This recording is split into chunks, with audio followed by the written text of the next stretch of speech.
Hey guys, and welcome to another brand new video. In this video right now, some Microsoft and Xbox employees are now leaking out information and kind of bringing up a big turmoil when it comes to Xbox. Now, as you guys have probably been seeing, we saw a huge influx of people losing their jobs, studios being shut down, people upset with just the overall hierarchy of Xbox, and kind of just in my take has been I don't like the fact that they're completely just disregarding the idea of originality and kind of just giving up on a lot of different other various IPs, new IPs, and studios that have actually kind of proven themselves throughout the years.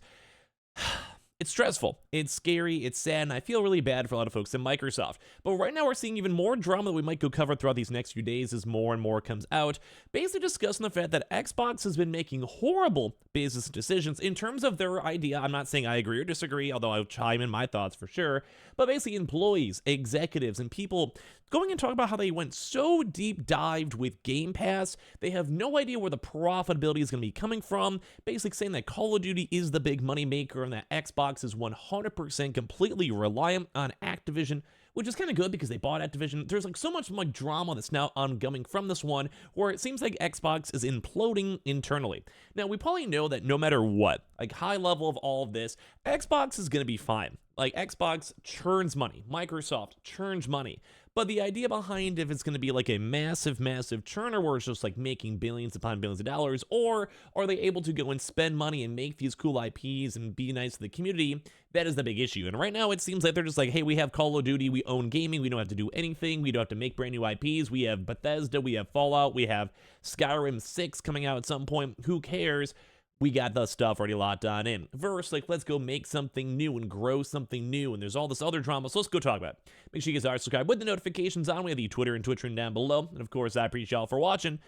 This is gonna be a rough one. So, this was an intriguing one. This one came out from a pretty big leak over here, and I believe this is in regards now to, I believe LinkedIn, correct me if I am wrong, where they're basically saying this guy over here worked at Microsoft, and this has been floating around in various, many like pages. I've been seeing this going everywhere.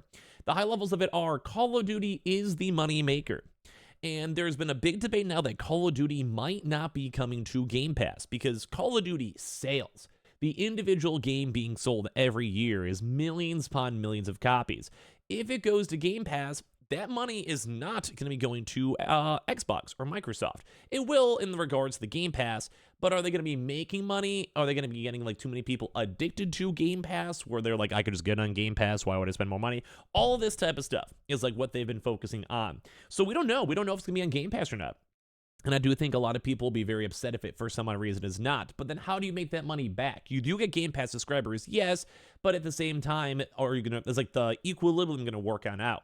And as well, buying Activision changed everything, and Xbox is now under a microscope, which would make a lot of sense. You have Phil Spencer basically going and saying like, hey, we can make a lot of money from the $70 billion deal. So the big head honchos of Microsoft, because Phil Spencer is still an underling no matter what. Like there are a lot of people above him in Microsoft, and Xbox is not even the most profitable division of Microsoft. There's multiple other divisions that are technically more profitable and growing larger. So in theory, no offense to Xbox or Xbox users, the reality of the corporate structure is that Xbox is not the biggest deal, and spending $70 billion on, say, Activision can still churn profit, but the idea is like you can spend $70 billion on AI, which has been booming, and that can turn to $1 trillion, or you can go and spend $70 billion on Activision, and then it turns into $100 billion.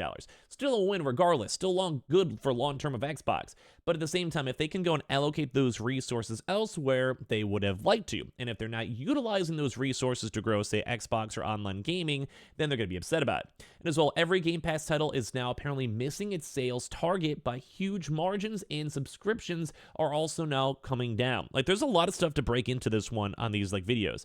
And basically, from this one, a lot of people are not happy with Game Pass. Long-term Game Pass subscribers, people might go do it for, like, 1 month, play the game, say, Starfield, cancel afterwards. I've done that a decent bit. But it's because they don't have a continuous game, like a live service game. Like, say, if there was a Fortnite level, or a Helldivers level, or let's say a Destiny type game, I'd be down to go pay Game Pass for those types of style of games. Something World of Warcraft, Final Fantasy. A lot of people will pay that money for it because it's a good, continually evolving game. But the everything else is the bigger issue.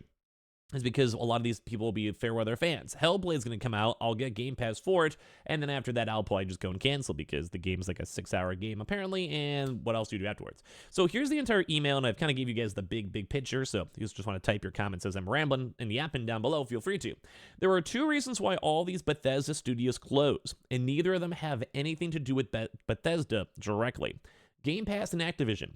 The biggest paradox with Game Pass is that basically every game that launches on the service badly misses its sales goals. So think for Call of Duty. You want 10 million sales. It gets released on Game Pass. 8 million people play it on Game Pass. 2 million people buy it. Sales goal completely obliterated.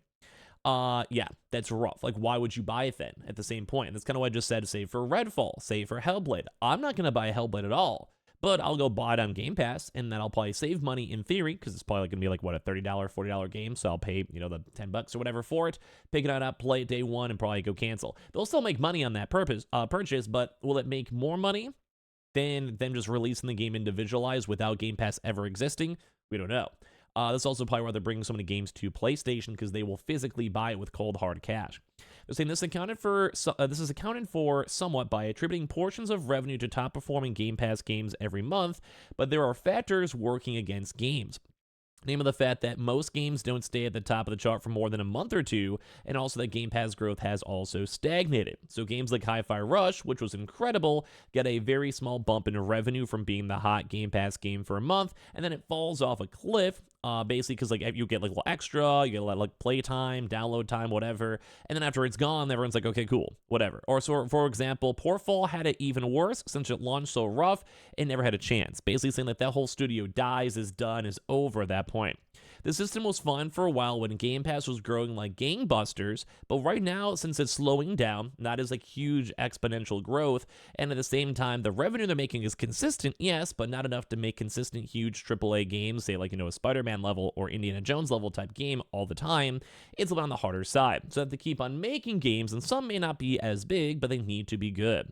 They're saying it wouldn't have mattered 3 or 4 years ago because back then Xbox was basically a rounding error in Microsoft's books.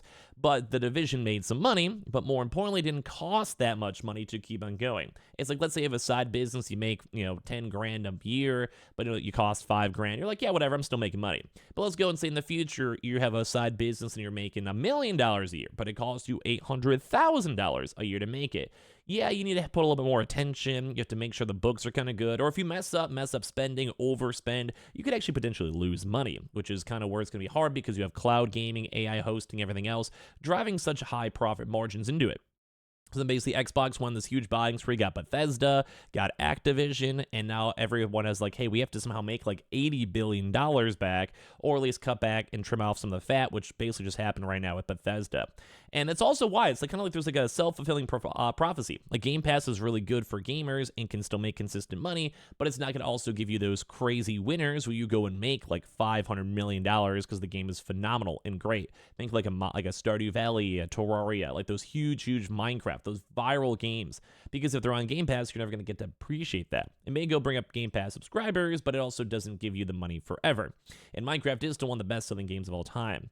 So they're saying that it's not really driving new subscriptions, so if Redfall didn't do anything, Starfield did for sure, but kind of spurs down after a while, and Call of Duty is the best bet. But right now, it's this weird lock because they make a lot of consistent money by people buying Call of Duty. Like, they will buy Call of Duty.